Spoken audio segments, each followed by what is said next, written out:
2 जुलाई 1984 का रोज़ था। लगभग सुबह पौने 7 बजे के वक्त चीफ मिनिस्टर फारूक अब्दुल्ला अपने श्रीनगर में गुपकार रोड रिहाइश के सहन में टहल रहे थे। तभी उनको ऐसा महसूस हुआ कि जैसे कुछ दर्जन भर गाड़ियां गुपकार रोड से ऊपर की तरफ जा रही हैं। हालांकि ये रोड वहां से जाकर राजभवन में दाखिल होता है, लेकिन फारूक अब्दुल्ला ने इसको इग्नोर किया, क्योंकि कश्मीर में आज तक भी इस बात का कोई पता नहीं चलता कि कौन सा काफिला किसका है और वो किस तरफ जा रहा है। थोड़ी देर के बाद फारूक अंदर चले गए, फिर आके वरांडा में बैठे। वहां पे उनकी बेगम मौली अब्दुल्ला भी थी। चाय के एक कप का दोनों लुत्फ ले रहे थे। तभी टेलीफोन की घंटी बजी। फोन उठाया तो दूसरी तरफ राजभवन से गवर्नर जगमोहन बोल रहे थे। उन्होंने चीफ मिनिस्टर को बोला कि कुछ इंपॉर्टेंट पॉलिटिकल डेवलपमेंट हो गई है, आपको इमीडिएटली राजभवन तशरीफ लाने के लिए रिक्वेस्ट की जा रही है। फारूक अब्दुल्ला ने कहा, मैंने अभी शावर नहीं लिया, मैं नहाया नहीं हूँ, तो मैं तैयार होकर जितना जल्दी हो सकता है मैं पहुंच जाता हूँ। मेरा नाम जफ़र चौधरी है, आप मेरे साथ राजभवन की कहानियाँ सुन रहे हैं। हम देख रहे थे जम्मू कश्मीर का सियासी सफ़र और राजभवन के नज़रिए से सेंटर और स्टेट के तल्लुकात में जो डायनामिक्स हैं, शिफ्ट है, एवोल्यूशन है, उसको हम अंडरस्टैंड कर रहे थे। अब ये वक्त आ चुका हुआ था कि बहुत डिसाइसिव एक मोमेंट था, बहुत इम्पॉर्टेंट डेवलपमेंट थी, जो आने वाले कई दहाइयों तक जिसका मरकज़ और रियासत के तल्लुकात और रियासत की सियासत के ऊपर असर रहने वाला था। 26 अप्रैल 1984 को, यानी लगभग 2 महीने पहले, गवर्नर ने जगमोहन ने जम्मू में ओथ अपनी हल्फ बर्दारी ली थी बतौर गवर्नर। और उसके बाद इमिजिएटली दरबार मूव हो गया। मई के महीने में जाकर दफातर, सरकारी दफातर और सेक्रेटरीट श्रीनगर में खुले। अब जगमोहन पीछे से ही एक सेट माइंडसेट के साथ आ रहे थे। उनको ब्रीफिंग मिली हुई थी। उसकी बैकग्राउंड अगर आपने पहले वाले एपिसोड देखे हैं तो आपको अच्छी तरह से मालूम होना चाहिए कि 2 साल से मुसलसल दबाव था इनसे पहले जो गवर्नर थे BK नेहरू, फारूक अब्दुल्ला को डिसमिस करने के लिए। वो या तो इस सारी कवायद में नाकाम हो गए या वो ऐसा करना ही नहीं चाहते थे, सेंटर को ओब्लाइज नहीं करना चाहते थे। लेकिन जिस दिन जगमोहन का ये अनाउंसमेंट की गई कि वो जम्मू कश्मीर के गवर्नर होंगे, अनाउंसमेंट मार्च के महीने में ही हो गई थी, लेकिन उन्होंने टेक ओवर 26 अप्रैल को आकर किया था। उस वक्त के अगर अखबारों के कुछ इदारिये या फ्रंट पेज की न्यूज़, उन सारी चीज़ को देखा जाए तो जो बड़े बड़े उस वक्त के एडिटर थे, जो जम्मू कश्मीर के ऊपर बहुत ज़्यादा नज़र बनाए रखते थे, ये मैं नेशनल न्यूज़पेपर्स की बात कर रहा हूँ, उन्होंने स्पेक्युलेट किया था कि क्या गवर्नर जगमोहन भी, जिस तरह से जो पहले गवर्नर हैं उन्होंने दिल्ली के प्रेशर रेजिस्ट किए थे, क्या वो भी रेजिस्ट करेंगे, या इमिजिएटली जाते ही जो कांग्रेस के विशेस हैं उनको वो ओब्लाइज करेंगे, यानी इमिजिएटली जाते ही फारूक अब्दुल्ला को डिसमिस कर देंगे। मुख्तलिफ किस्म की चीज़ें थी और बहुत सारे न्यूज़पेपर ने इस चीज़ को स्पेकुलेट किया था कि आने वाली चीज़ शायद ये हो सकती है। जगमोहन आए और मई के महीने में ही उन्होंने, अब जगमोहन ने ये इस्टेब्लिश करना शुरू में ही बता दिया था कि वो एक सिर्फ टिट्यूलर यानी एक नाम निहाद हेड नहीं होंगे। वो कुछ काम काज भी किया करेंगे, वो कुछ देख रेख भी किया करेंगे।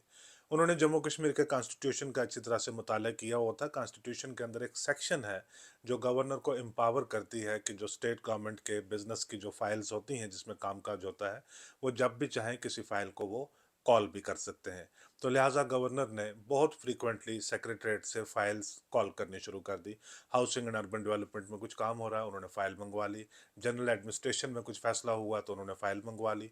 होम डिपार्टमेंट में कुछ फैसला हुआ तो फाइल मंगवा ली और फाइल के ऊपर कमेंट करना शुरू कर दिया और कमेंट करके फाइल्स को रिटर्न करना शुरू कर दिया, यानी सरकार से जवाब तलब करने शुरू कर दिए। अब फारूक अब्दुल्ला का जो जुरिस्डिक्शन था, जो चीफ मिनिस्टर का डोमेन था, उसकी जो इंडिपेंडेंस थी, उसमें लगभग मामूल के मुताबिक रोज़मर्रा इंटरवेंशन जो है वो गवर्नर की तरफ से होने लगी थी। लिहाजा जो चीफ मिनिस्टर की स्पेस है उसको राजभवन अब एक अनप्रेसिडेंटेड तरीके के साथ एनक्रोच कर रहा था।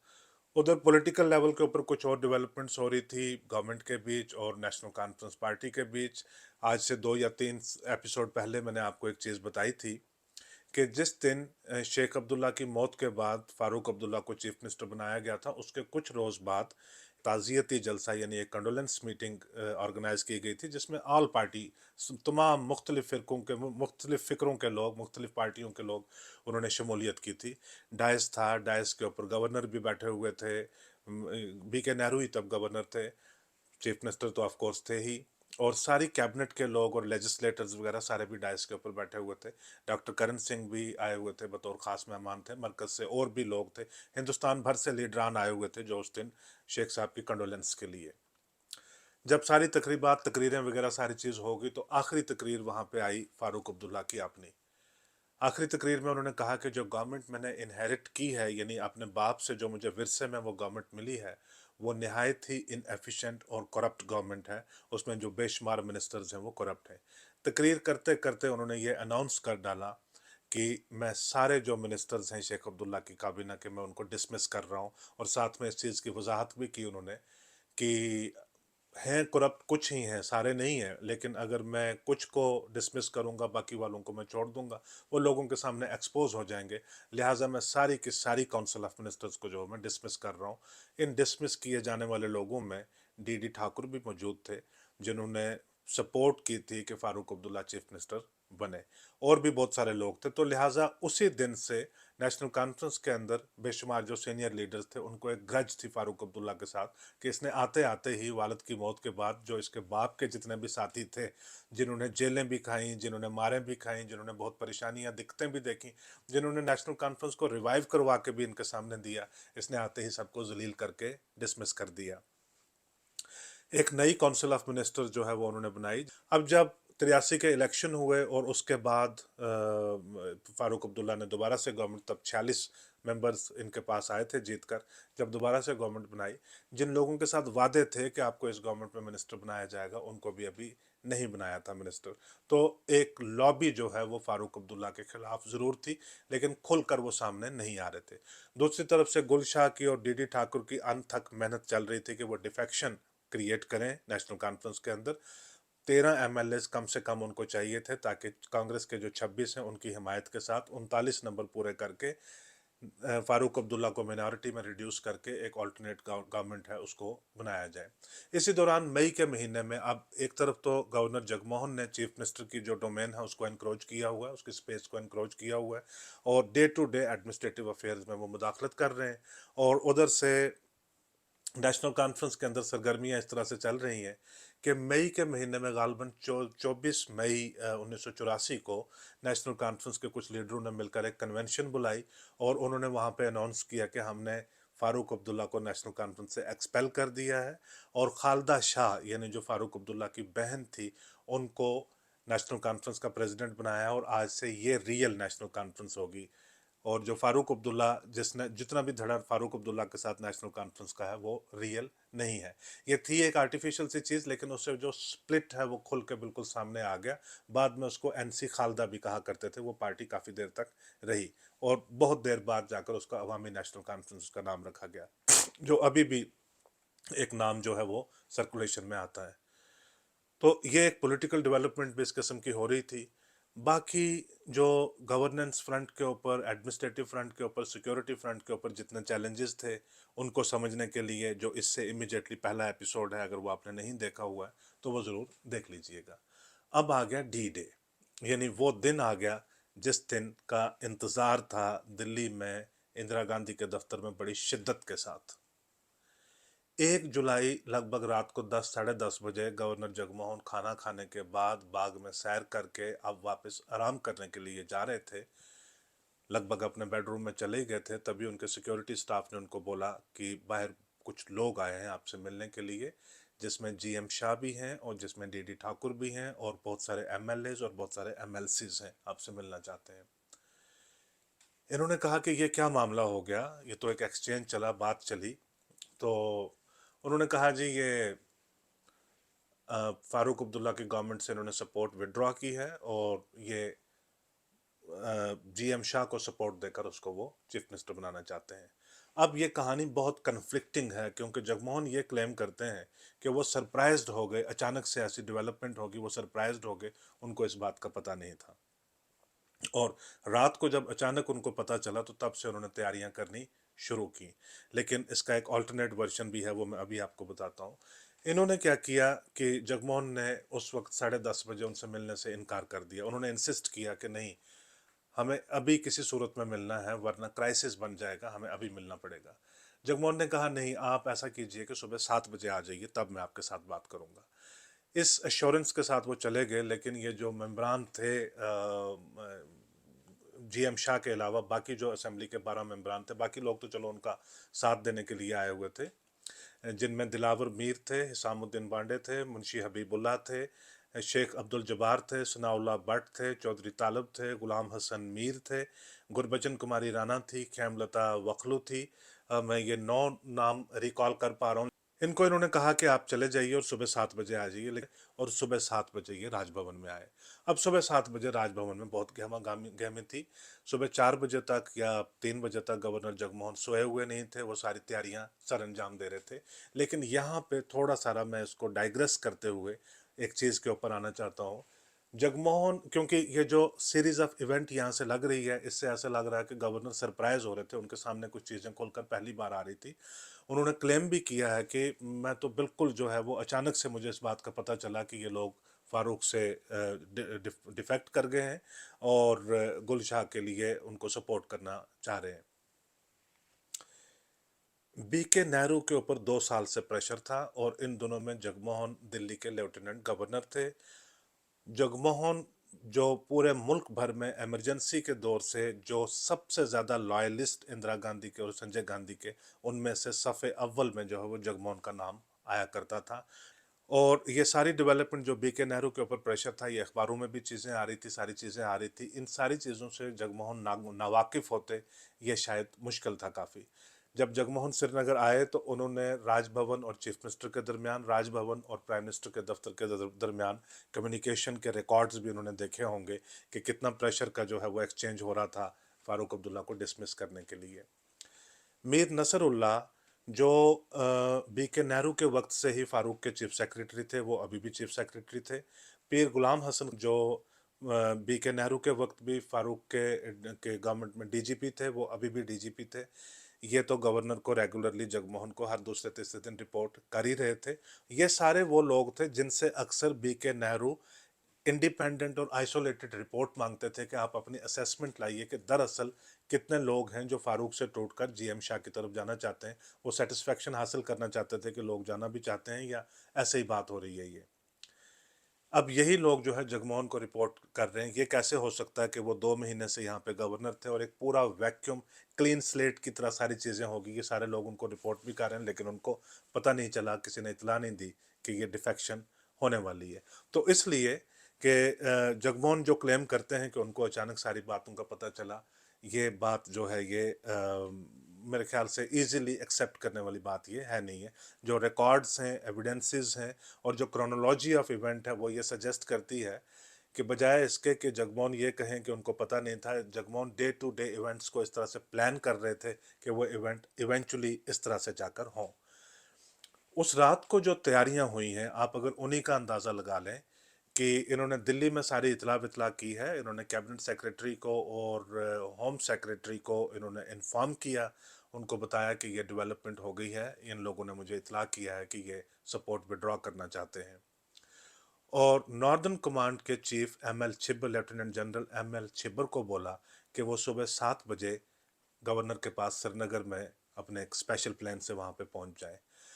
इन्होंने मरकज में बात की, होम मिनिस्टर के साथ बात की होगी या और कुछ आला अधिकारियों के साथ, ऑफिशियल्स के साथ इन्होंने बात की होगी कि सुबह सुबह एयर इंडिया ने अपना रूटीन फ्लाइट्स, मुख्तलिफ शहरों की जो रूटीन फ्लाइट्स हैं वो डेविएट करके, सस्पेंड करके मुख्तलिफ शहरों से लगभग 2000 सीआरपी और बीएसएफ के जो एहलकार हैं, जो ट्रूपर्स हैं, वो लाकर श्रीनगर में खड़े कर दिए। तो लिहाजा पूरा श्रीनगर शहर जो है वो 2 जुलाई की सुबह तक एक छावनी बना हुआ था। 1 जुलाई की रात को 10:30 बजे ये लोग आए थे, जब उन्होंने कहा कि मैं अभी नहीं आपसे मिलूंगा, आप घर चले जाइए, कल सुबह आइए 7 बजे। तो 7 बजे तक पूरा श्रीनगर शहर जो है वो एक छावनी बना हुआ था। तैयारियां इस कदर तक, इस लेवल तक सारी हो चुकी हुई थी। अब बात आ जाती वहाँ पे जहाँ से हमने शुरू की थी। फारूक अब्दुल्ला को इन्होंने फ़ोन किया था कि आप आ जाइए। लगभग 45 मिनट के बाद फारूक अब्दुल्ला पहुँच गए, यानी 8 सवा 8 बजे के करीब फारूक अब्दुल्ला इनके पास पहुँच गए।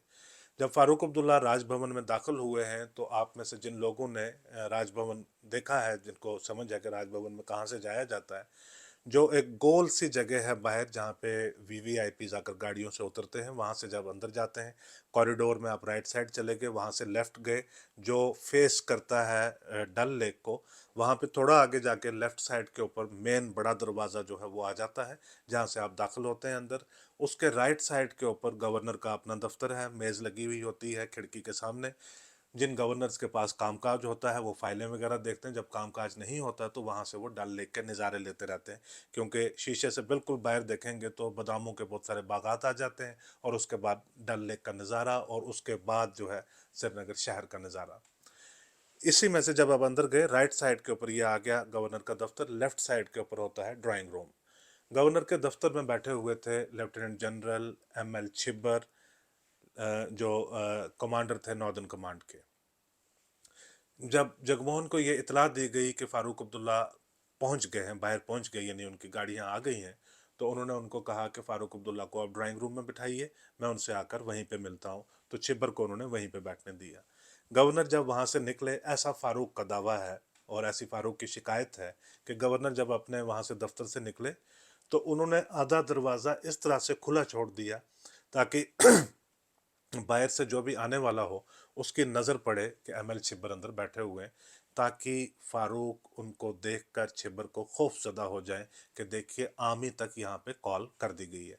लेकिन इससे पहले कि फारूक अंदर पहुंचते उनकी नज़र पड़ गई, जो वेटिंग हॉल वाली साइड जो उनकी नज़र पड़ गई कि जीएम शाह और डीडी ठाकुर और मौलवी इफ्तिखार अंसारी भी वहीं पे हैं। फारूक को अंदाज़ा लग गया कि कुछ तो मैसिव डेवलपमेंट हो गई है। वहाँ से वो गए, जाकर ड्राइंग रूम में बैठे। 1 डेढ़ मिनट के बाद गवर्नर उनके पास आ गए।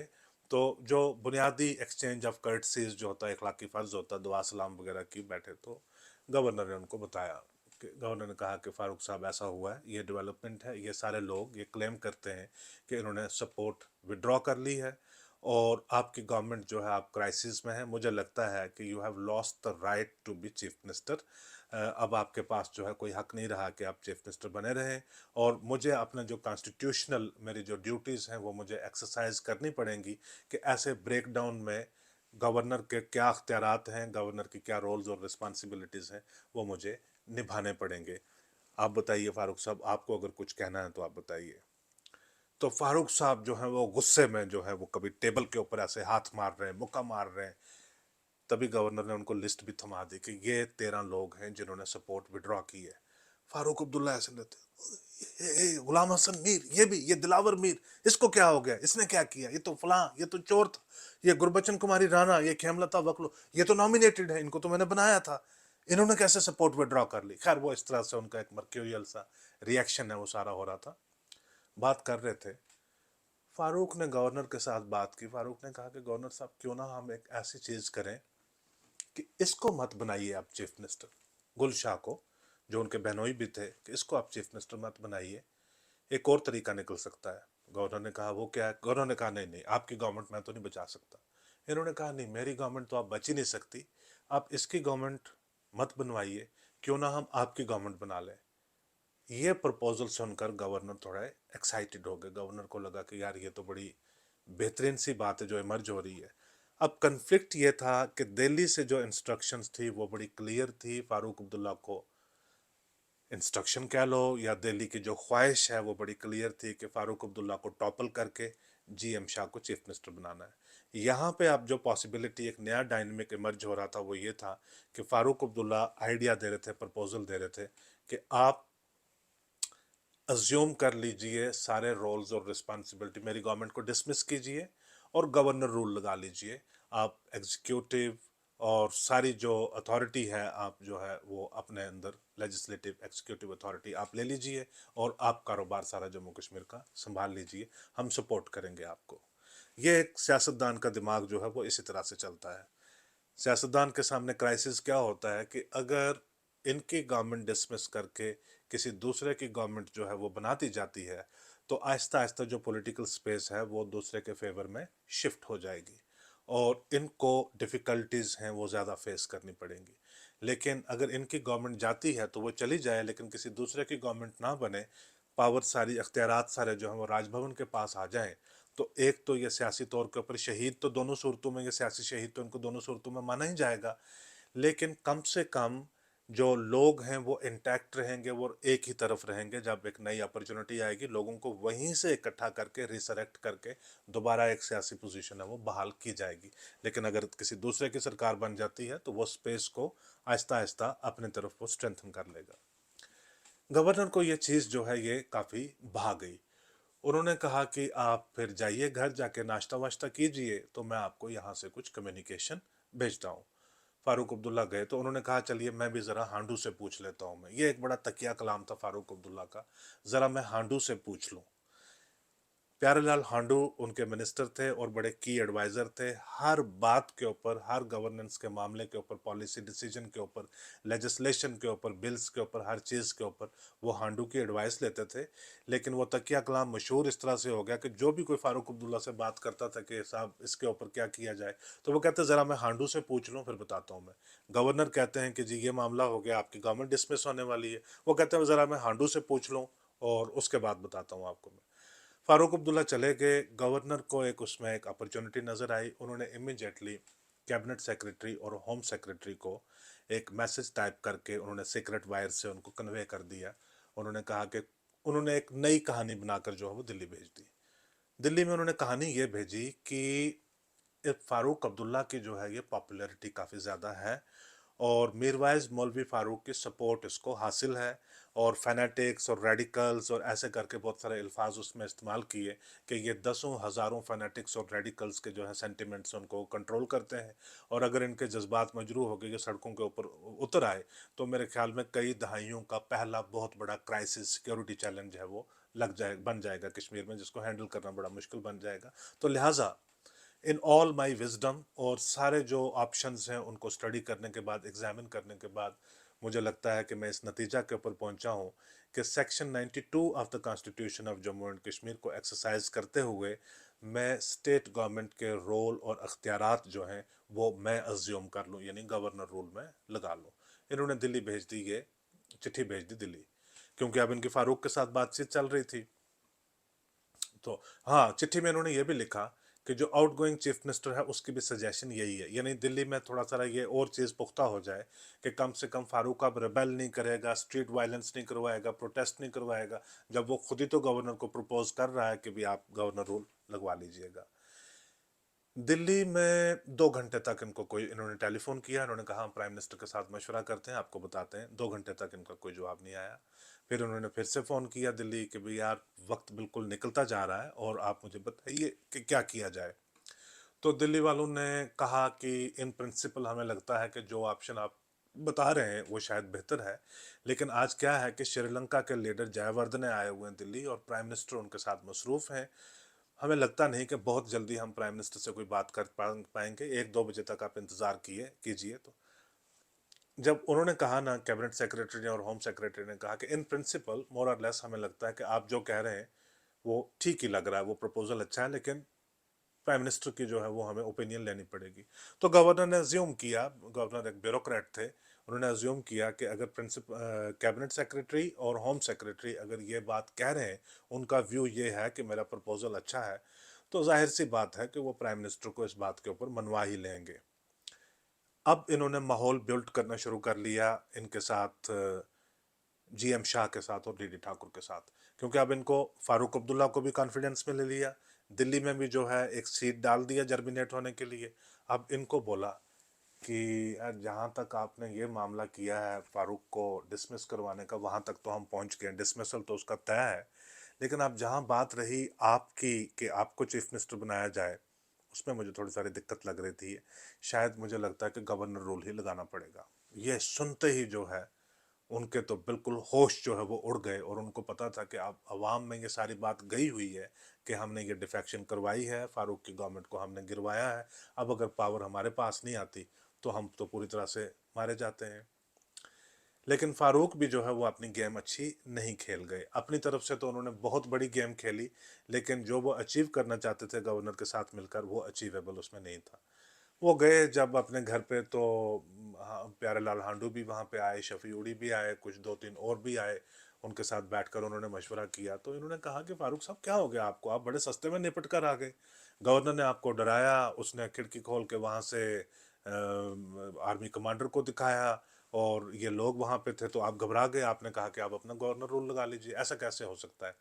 उन्होंने कहा देखिए, 46 मेंबर्स हैं नेशनल कॉन्फ्रेंस के। आखिरकार कॉन्स्टिट्यूशन भी कोई चीज़ है, कानून भी कोई चीज़ है, कानून का तकाजा भी कोई चीज़ है। अगर 13 लोग कह रहे हैं कि उनको अब एतमाद आपकी गवर्नमेंट में नहीं रहा है, वो विड्रॉ कर रहे हैं, तो असेंबली का सेशन बुलाया जाए, उसमें वोट ऑफ कॉन्फिडेंस लिया जाए और उसमें प्रूव हो जाएगा। अगर लोग आपके साथ हैं तो आप चीफ मिनिस्टर बने रहेंगे, अगर लोग नहीं हैं तो आपको हटा दिया जाएगा। अब गवर्नर, ये डिस्कशन चल रही है गुपकार रोड पे। इधर गवर्नर जो है चश्माशाही के साथ पास बैठे हुए हैं और वो बेचैन हो रहे हैं। मीर नसरुल्लाह चीफ सेक्रेटरी, उनके हाथ इन्होंने एक चिट्ठी भेजी फारूक अब्दुल्ला के नाम।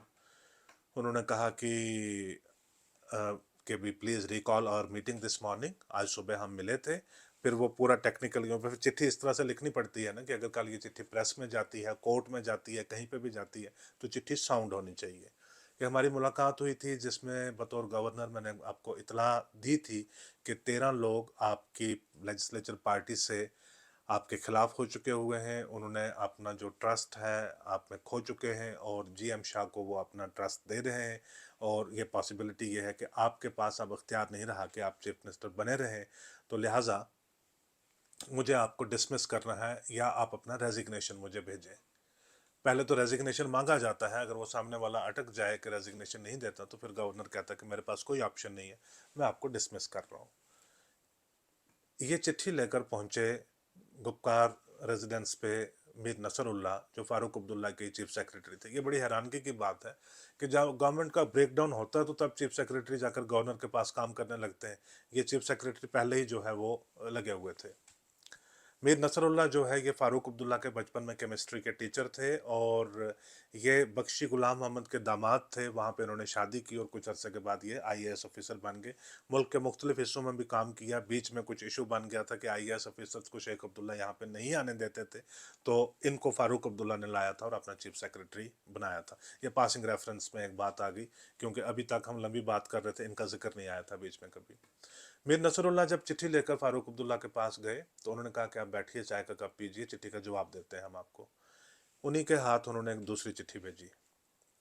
इसमें जो चिट्ठी जगमोहन ने मीर नसरुल्लाह के हाथ भेजी थी, उसमें वो तफसील सारी बताई थी कि भी मैंने आपको इतला किया कि ये लोग जा रहे हैं और आपकी गवर्नमेंट जो है अब आप मेजॉरिटी में नहीं रहे हैं, आप अपना रेजिग्नेशन भेजिए। उसमें लिखा पीएस। पीएस का मतलब होता है पोस्ट स्क्रिप्ट, कि ये लिखने के बाद इसके अलावा मैं आपको ये बताना चाहता हूँ, आपको ये भी याद दिलाना चाहता हूँ कि आज सुबह 8 और 8:30 के दरमियान मेरी और आपकी मुलाकात हुई थी, जिसमें आपने प्रपोज किया था कि आप रेकमेंड करेंगे बतौर chief minister, council of ministers का आप रेजोल्यूशन डालकर अब रेकमेंड करेंगे कि जो काउंसिल ऑफ मिनिस्टर्स को डिसमिस करके गवर्नर रूल लगाया जाए, बल्कि असेंबली को ही डिसमिस करके गवर्नर रूल लगाया जाए।